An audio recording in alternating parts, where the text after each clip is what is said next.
The invitation to come to the University of Arizona was extended to me in about April of 1937.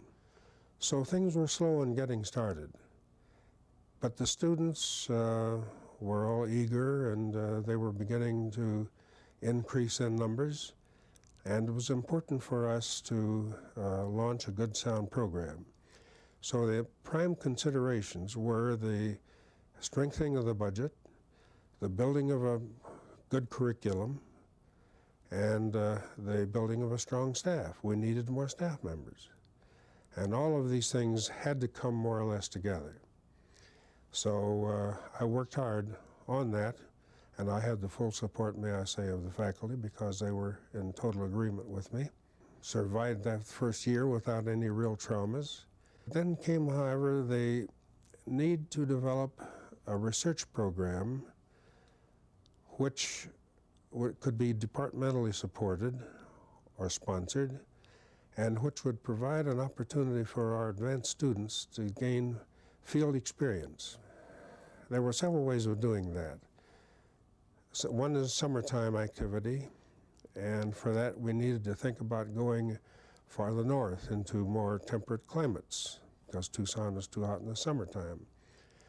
So I told myself, and we discussed this among the staff members, let's get a program started on the Papago reservation, which is west of Tucson. It's a very large reservation.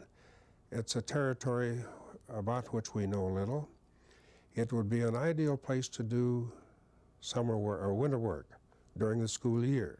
So we launched the Papago program in 1938.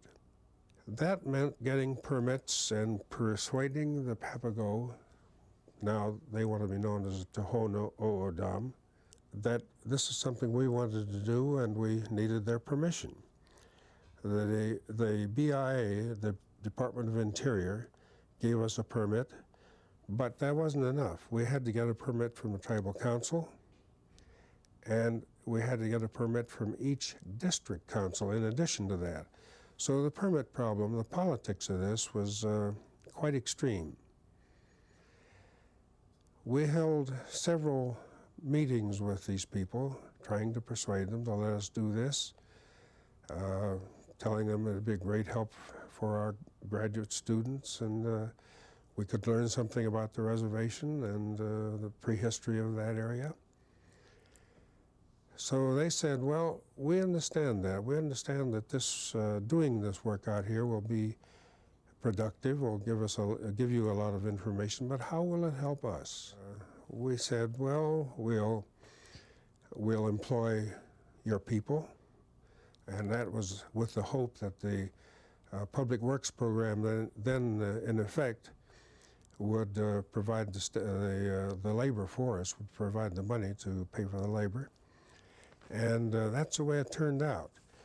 But to assuage the fears of the Papago, we agreed to dig a cave on a gamble that we would find something.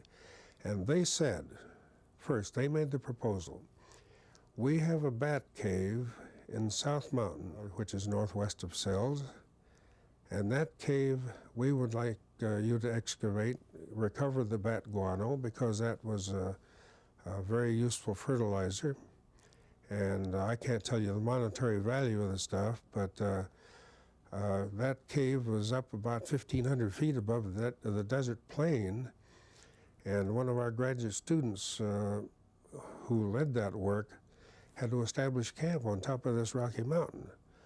Had to haul his water and all of his comestibles up there, did the work in the cave with a crew of Indians, sacked this guano. It was packed down off of the mountain by pack animal, and I think we took out about 20 tons. Now the gamble was that in the process we would find some archaeological or ethnological materials. Well, we got about a dozen and a half specimens, pieces of arrow, obvious shrine material, but nothing else. But that made no difference to us, because our digging that cave put us in good favor with the Indians.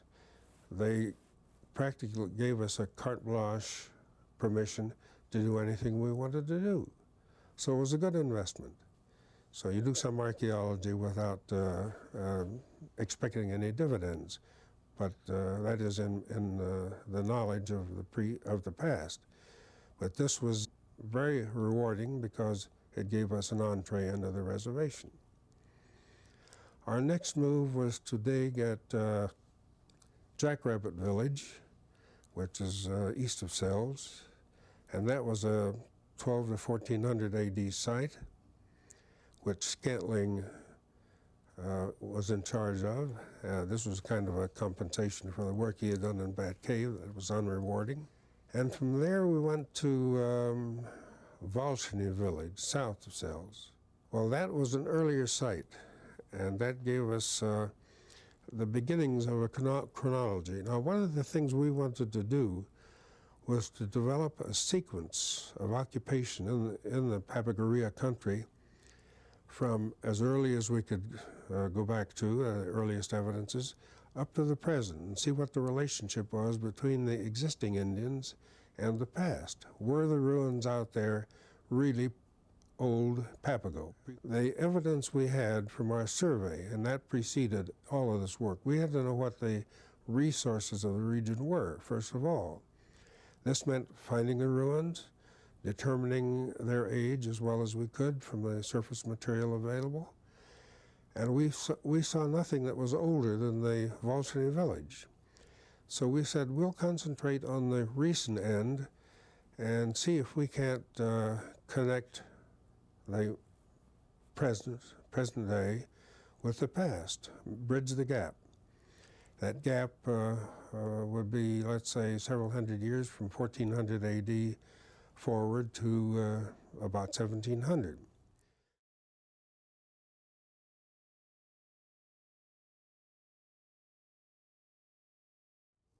The thing to do was to go to the earliest historical records that we had for the reservation, and those were left by Father Kino, who was in the country in the late 1600s and the 1690s. And he visited one village, several villages, but one in particular, which had several hundred people in it. He converted, let's say, half of them, and he gave us other descriptions of the site. And we said, well, that's the place to go, and particularly because it was destroyed, attacked by the Apache in 1850, so we had a top date. The village was burned, the people were massacred, many of them cremated in the houses, and we said, well, here we have a house or a village that goes back, comes up to 1850, and we know it was in existence in Kino's time, and the difference between 1694 and 1400 is, while it's about 300 years, we might be able to show that the village goes back considerably before Kino's time, and thereby close the gap and begin to make the connection with past and present. Batki is the name of this town, B-A-T-K-I, and it is in the Big Fields district. Now, the Big Fields Council had to be approached for permission to dig, and we worked with them about a week, tried to show them why this was important, and finally, reluctantly, they gave us permission to dig.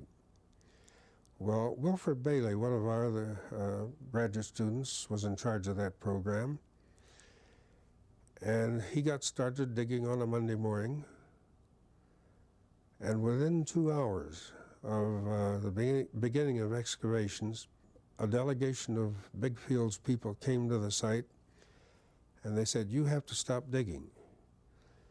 Your excavations will release the evil spirits of the Apache who destroyed the place in 1850, and our children will fall sick, and we will have nothing but trouble. So you've got to stop digging. Well, we sat down with them for another week, having meetings just about every day with the council, trying to dissuade them from this point of view. But nothing worked. So we broke camp, quit and left the place in peace. Then came the question, what to do, where to go. We did not have another site really in sight, that is within our view as one we wanted to study. But Father Kino also mentioned a place called Hornlying, which is out in the northwest part of the reservation, some distance from Botke. So, and that was occupied at the same time. So we decided to go to that part of the reservation to try to find it, because that might have the same possibilities of connecting past and present as did Botke. We went to Hornlying, we found it. It was very badly surface eroded, sheet erosion. It was, there wasn't much there, scattered pottery, and that's about all. So we decided that wasn't worthwhile exploring. But en route to that site, we went by a mountain range known as the Castle Mountains. Mr. Jones, Alden Jones, who was with us on that expedition, and he worked for the BIA in cells, told us of a cave that we saw was within sight of the road that we were traveling. So on our return, we detoured from the road and went in over a very rough road, about a mile, and climbed into this cave, which was a big rock shelter. It had two parts, had a stone partition in the middle. There was a lower part more open, an upper part which was deeper and more inviting, let's say. And the reason Alden knew about this is because the 3 Sea people during those post-Depression years were developing the water supply on the reservation wherever they could do that. And this cave had a small spring in it, a small seepage which came out between the contact zone between a lava flow and volcanic conglomerate beneath it.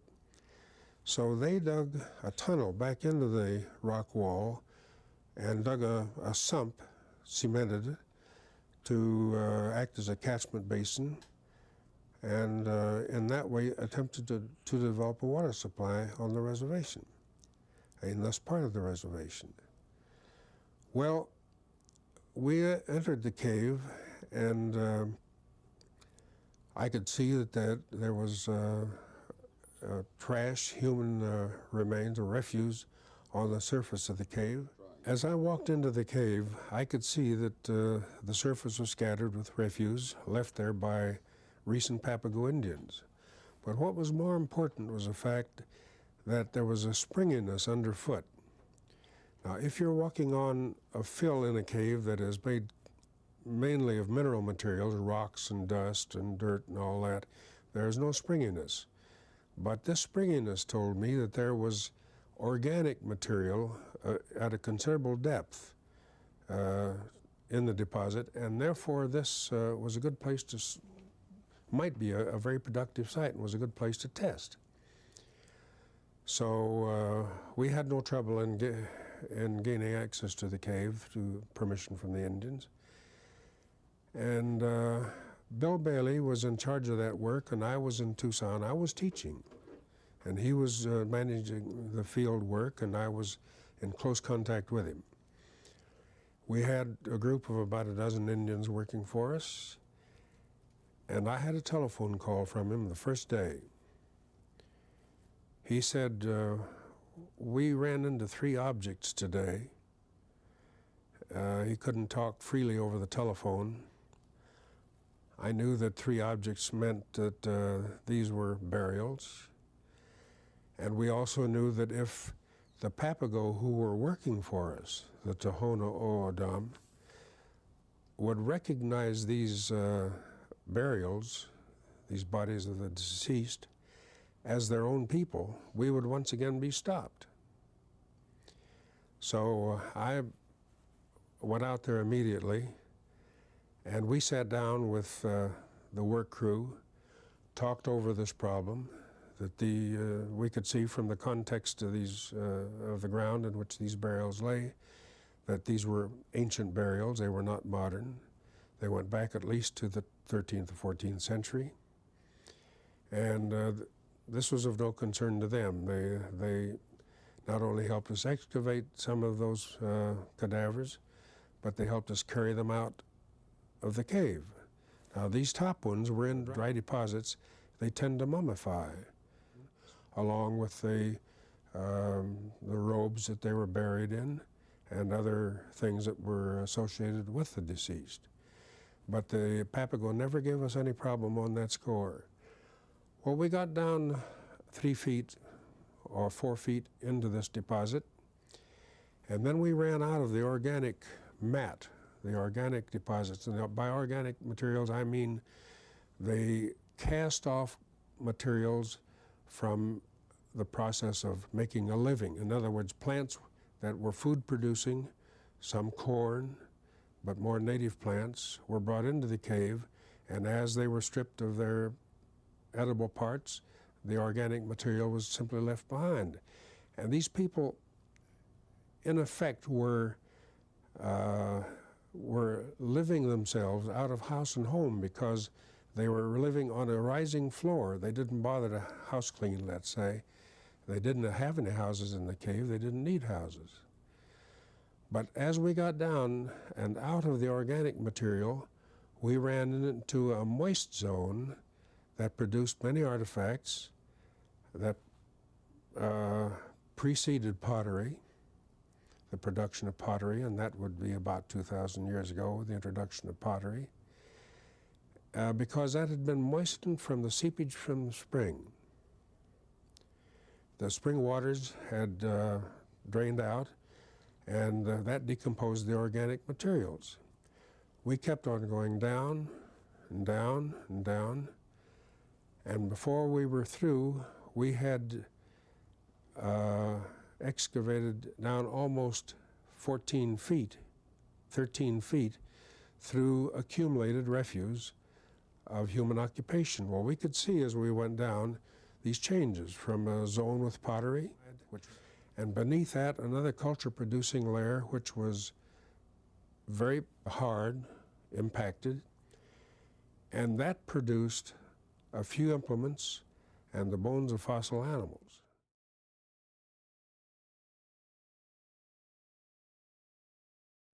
The double adobe school, children during recess had gone out into the arroyo formed by the Whitewater Draw to play, as children will, play in these arroyos. And in the process, they discovered an exposure, and Cummings rightly identified it immediately as fossil ivory from a tusk of an elephant-like animal.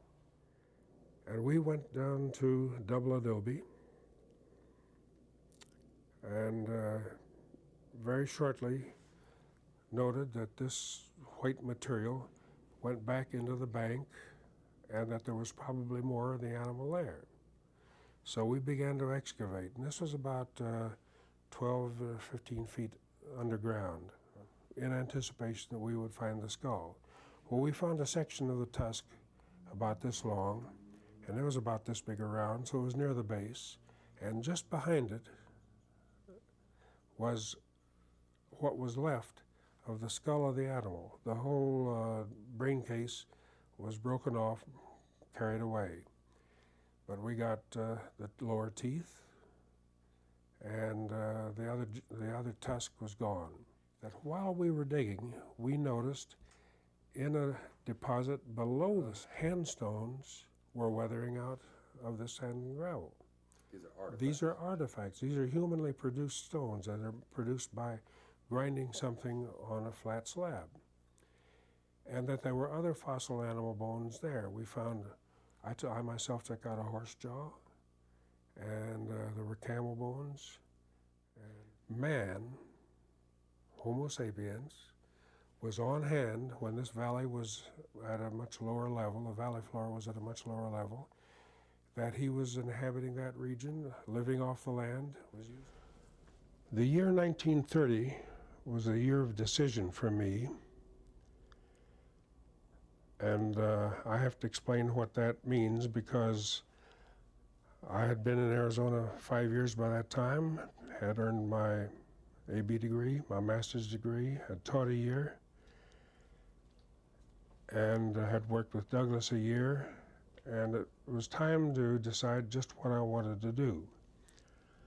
Well, there were several opportunities open for me. One, Cummings wanted me to return to teaching, but I felt that teaching was too soon in my career, that I needed more experience to be an adequate teacher, effective teacher. So I declined that. Douglas asked me to stay with him, but after having worked with him for a year, peering through a microscope, trying to decipher the tree rings and chunks of charcoal which came from ruins that we had excavated and others, I decided that that wasn't what I wanted to do for the rest of my life. Now that, shortly before that time, shortly before 1930, Dr. Walter Huff of the National Museum had passed away, and that means that his job in the National Museum opened up. The Civil Service people advertised the position. I took the examination. I succeeded in meeting the requirements of that examination successfully. And the Civil Service examination, or as a consequence of that, the U.S. National Museum offered me the job. And I had to make up my mind whether I wanted to leave the Southwest, with which I had become not only familiar, but I liked it. I liked the environment. Whether I wanted to change to an urban environment in the East and, in effect, change my career. So I declined that. And as luck would have it, as noted before, Harold Gladwin from Gila Pueblo, Mrs. McCurdy, a very close associate of his, and Edith Sangster had come to the university to take Dr. Douglas's course in tree rings. And he was then, with Mrs. McCurdy, had just established the Gila Pueblo Archaeological Foundation, a privately established institution which was devoted to Southwestern archaeology. He was building staff, and he offered me a job. Well, this was inviting because the opportunities were there for digging and publishing. So I thought that would keep me in the Southwest. The conditions sounded good. I made it clear to Gladwin that I wanted to take some time off to get a PhD degree. And he said, well, that's all right. We'll give you the time off you need. How long do you think you'll need? I said, well, it'll take at least 2 years away. And he said, well, what we'll do is pay you half of your salary while you're on leave, 2 academic years at Harvard, where I wanted to go, and you will promise to come back to Gila Pueblo and work for us for 3 years without increase in pay. Well, this was a good deal because remember that this was during the Depression, and I couldn't have done better than that. So I elected to go to Gila Pueblo, and that was in June 1930. At that time, Gila Pueblo, which is a new fledgling institution situated a few miles south of Globe, Arizona, was making a large collection and was not widely known, or its intentions were not widely understood by the Southwestern archaeologists. So as a means of gaining prestige, of showing seriousness of intent, Gila Pueblo decided to work at a ruin in the Grand Canyon National Park, known as the Tusayan Ruin. Having a permit from the Department of Interior and helping or developing something that would add to the attraction to the tourists of something archaeological, would show how the canyon area was used by the people, beside the natural wonders of the Grand Canyon itself. This all seemed a very worthy effort. And so they made arrangements to dig in the Tusayan Ruin in the summer of 1930. And that was where I was to meet them, which I did. My wife and I traveled, picked up a car and globe and traveled up to Oak Creek Canyon, to the Grand Canyon, and met the Gladwins in their camp, which was established about 20 miles east of Grand Canyon Village. The ruin itself was perhaps a 20-room pueblo, a kiva or two, but it was a dismal structure, perhaps seasonally used. I'm sure the people that built it with their eyes blindfolded, because the masonry was awful, and the digging of it was really no fun at all. We not only excavated the site, I think it dated in the 1200s, but there was a purpose behind it beyond this superficial one of improving Gila Pueblo's image, and that was to try to define or clarify an idea that Mr. Gladwin had of a problem that one might think of, and that is, did the Grand Canyon serve as a barrier between the people who lived on the South Rim and those that lived on the North Rim? We know that the Grand Canyon was a barrier for the squirrels. In other words, the species of squirrels are different on the North and South Rims. Well, I can say that man is too adaptable, too mobile, and he was able to cross the canyon, and that there were no cultural differences. That brings up the fact that to establish the patterns of the human populations on each side of the canyon, each rim of the canyon, demanded surveying in addition to the digging. We did that. We not only worked extensively on the South Rim, around Red Butte, Tohono Draw, but also my wife and I spent a week on the North Rim, and then 4 of us spent a week inside the Grand Canyon. Now you can imagine any rougher country to survey in than the Grand Canyon, I would like to have you pointed out. That is difficult. And this was all done in addition to the excavation. I might say that while surveying in the Grand Canyon, that we made a tour from Phantom Ranch, where we headquartered, to Clear Creek, 8 miles east. And that meant climbing out a Bright Angel Creek, 1,200 feet, crossing the Tonto Plateau, which looks smooth when you're on the South Rim, but when you get down there, it's treacherous and very difficult terrain, because it's weathered limestone of the roughest kind. There were 4 of us, Russ Hastings, Pete Havens, and Eddie McKee of the Grand Canyon National Park Service. He was naturalist. Well, we carried a little water, not enough, and one of our party became literally dehydrated, exhausted, and we had to stretch him out. We were a mile or so from the Clear Creek, our destination, and I went ahead, dropped the 800 feet into the Clear Creek area, filled the canteen, came back out, and we brought this fellow around, and he had opened a can of tomatoes we had in our pack. We were there for 3 days and were packing all of our food in.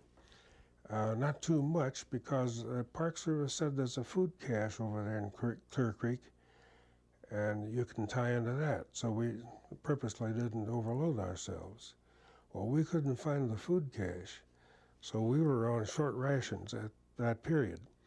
But we did find some sites, and I say all this for the simple reason that it highlights the fact that we were surveying extensively throughout the canyon area as a means of deciding this question that Gladwin had asked. And the long and the short of it is that we saw no differences between the populations on the north and the south rim, that the canyon simply did not provide a barrier. Our survey on the north rim proved to have some surprises from our point of view, because the north rim is at 8,000 feet, and our experiences had shown us that people generally did not live above 7,000 feet, at least the year around. They exploited the country during the summertime, off winter seasons. But we found many ruins on the north rim, and particularly out on the Powell Plateau, which is towards the western end of the Grand Canyon National Park. And there, strangely enough, we found one ruin after another. And it's always been an enigma to me why the people settled on Powell Plateau so prominently. At any rate, during all of this work, our digging in the site and the surveying, Mrs. Gladwin, as a part of the permit agreement with the National Park Service and the Department of Interior, had agreed to construct a museum adjacent to the Tusayan ruin as an added attraction for the visitor to the canyon. That building was being put up, and when it was completed, it fell to my lot to install that museum. This was done at the end of the season.